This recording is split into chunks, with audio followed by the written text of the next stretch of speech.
Back to what David was asking, if the U.S. military knew that there were improvements to be made, such as closing roads and pushing the perimeter back further, why wasn't this discussion engaged in before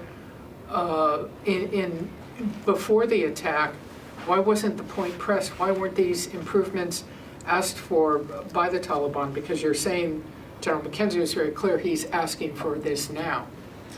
Barb, I would tell you, from the very get-go, even before we had a specific threat assessment, force protection was of paramount importance to General McKenzie, certainly to the Secretary, and I don't want to speak for the chairman, but I think I can for General Milley as well in this regard. I can tell you that from the very beginning, force protection was always at the front of everybody's mind. And force protection, as you well know, particularly in a dynamic environment, is something that changes all the time. And so as we got more information, we made adjustments to force protection measures to try to do the best we could at what we thought were the specific threats we were facing.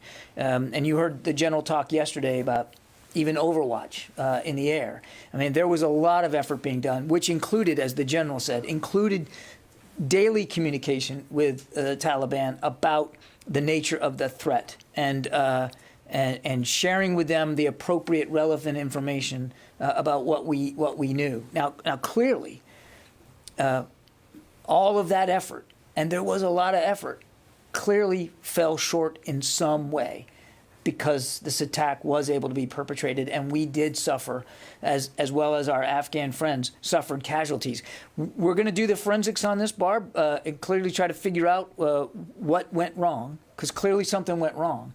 But it would be irresponsible if we didn't act immediately to double down and make sure that we were being as anticipatory as possible, because we still believe there are credible threats. In fact, I'd say specific credible threats, and we want to make sure we're prepared for those. And I don't think, and I'm sure you can understand, that just by virtue of the fact that we may be taking other steps doesn't mean that they would have necessarily been the proper steps for what we saw yesterday. We have additional information, and so what I would tell you is what you're seeing us act on, to the degree we can talk about it, is based on information that we have, and I think I'd leave it at that. When you say you have additional information, can you tell us? Do you mean you have developed additional information since the attack? Do you still believe something is potentially imminent? I thought General McKenzie covered it very well with you yesterday. We certainly are prepared and would expect future attempts, absolutely. But I won't get into the specifics of what those are and why we're doing what we're doing.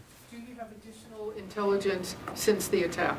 We again, without talking to intelligence, we're monitoring these threats very, very specifically, virtually in real time. And I think you can understand I wouldn't get in more detail than that.